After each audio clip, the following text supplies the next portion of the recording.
Hello mga kabakyard, kumusta po kayo? Good evening mga kabakyard, po si Gigi Official, ang inyong kabakyard. So welcome back dito sa aking channel mga kabakyard. So ngayong gabi ay mayroon tayong pag-usapan, mayroon po tayong bagong content dito sa aking channel. At ito po yung bibigyan nating pansin, bibigyan nating kasagutan yung mga nagko-comment po sa ating mga videos. So mas maganda na rin siguro kung gagawan ko ng vlog para at least masagot ko na ng maayos at hindi na maulit-ulit na itatanong pa dito sa aking channel. So, pero bago yun mga kabakyard, shoutout muna kay Julius de la Cruz, yan, sa mga solid supporters natin, kay Kiko YouTube TV, Marlon Neri, Christian Rialosa, shoutout sa'yo boss. Neri Rebas, shoutout sa'yo idol. Raymond Valencia, ayan.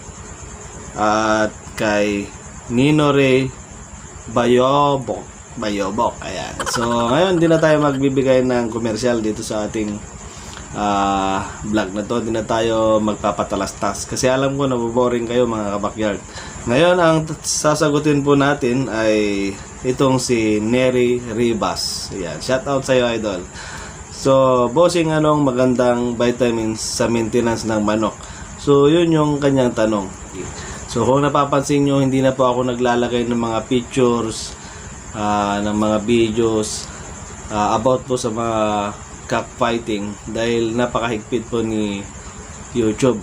Sana maintindihan nyo mga kabakyard. So dati maganda yung mga background na pinapakita ko dito sa channel ko, pero ngayon mukha ako na lang. So pagpasensyaan na nyo ninyo mga kabakyard itong mukha ko dahil ito na lang po ang makikita nyo at boses, para maiwasan po natin yung community guideline o community strike ni YT. So ngayon sasagutin na natin yung vitamins. So ito mga kabakyard, ako kasi sa mga stag at sa mga 7 months pataas na po nagsisimula akong magbigay ng vitamins. 7 months. So dyan na rin ako nag-uumpisang mag-inject. So sa akin lang yun mga kabakyard, ewan ko lang din sa inyo. May mga nagsisimula rin kasi dyan ng mga 5 months, 6 months. Pero sa akin 7 months. Kasi iniisip ko para maging buo na talaga yung katawan niya. At yun yung hindi na siya masyadong malambot. Kasi kung malambot pa yung katawan ng ating mga alagang manok ay may posibilidad na magkakaroon ng side effect dahil nga dun sa mahina pa yung immune system, hindi pa nadidevelop masyado yung mga muscle nila. So karamihan naman na stag talaga nilalaban yan 7 to 8 months yan. Stagan, meron din sa 6 months yan.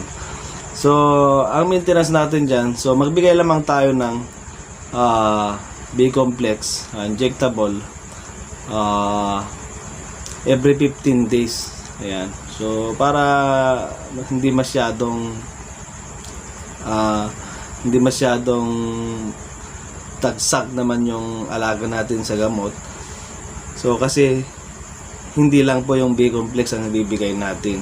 So unang-una yung B-complex, nandyan po yung Belamil, Bexan, marami pang iba. So basta makita nyo may mga nakalagay doon na vitamin B-complex with liver extract.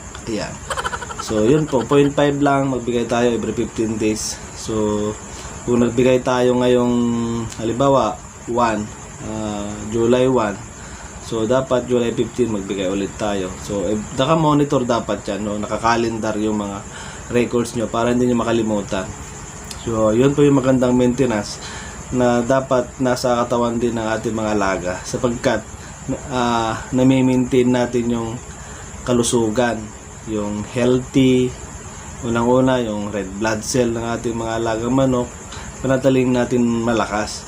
Kasi kung kulang na po yung vitamin B sa katawan ng ating mga alaga, ay babagsak po yung tinatawag nilang red blood cell. Kumbaga sa tao, anemic.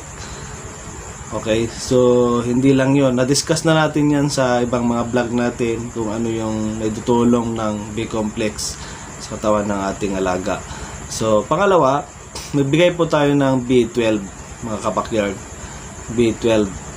So, magkaiba kasi yung B-complex sa vitamin B12, no?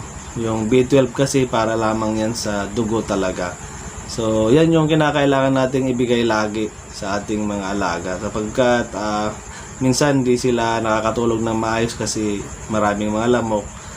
At isa pa dyan, kung maraming kuto yung ating mga alaga, hindi rin natin na monitor, yung vitamin B12, napapanatili niya yung pulang dugo na nagsisilbing pampabilis tunawan ng ating mga alaga, masigla, nagiging maayos yung pagdaloy ng dugo sa kanilang katawan kung mayroon silang B12.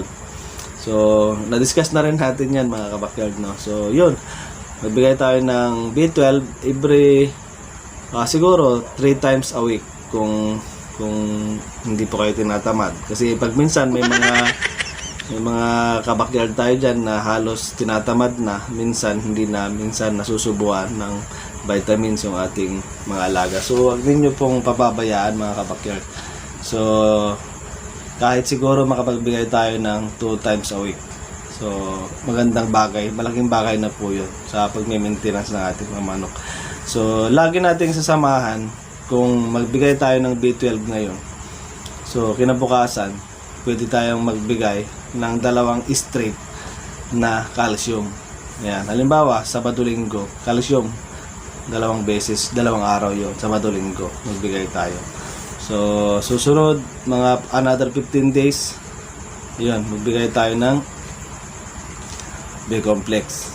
So, tapos, ang maganda dyan na ibigay nyo pa sa inyong mga manok bilang maintenance. Magbigay rin tayo siguro sa loob ng 15 na araw, 15 days, magbigay tayo ng Boldflex KQ o di kaya yung Red Gel Forte.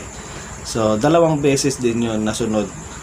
So, gawin natin yun umaga, hapon. Umaga, hapon naman natin gawin. Halimbawa, nag-truck tayo ngayon, 15 days. Nag-truck tayo.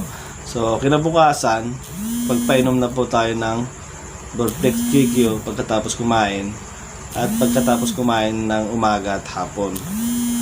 So, yun. So, on the rest na mga araw, multivitamins or B12. Ayan. Yung tatlong yan, alternate lang yan. Nasa inyo na po. Basta sipagan po natin na magbigay. So, yun lang mga kabakyard. At sana nagustuhan nyo yung kasagutan na aking ibinigay. At alam ko, basic lang ito sa iba. Hindi na ito bago. Pero malaking bagay po ito sa mga newbie, sa mga nag-uumpisa. Ayan. So, hanggang doon na lang mga kabakyard at mabuhay tayong lahat.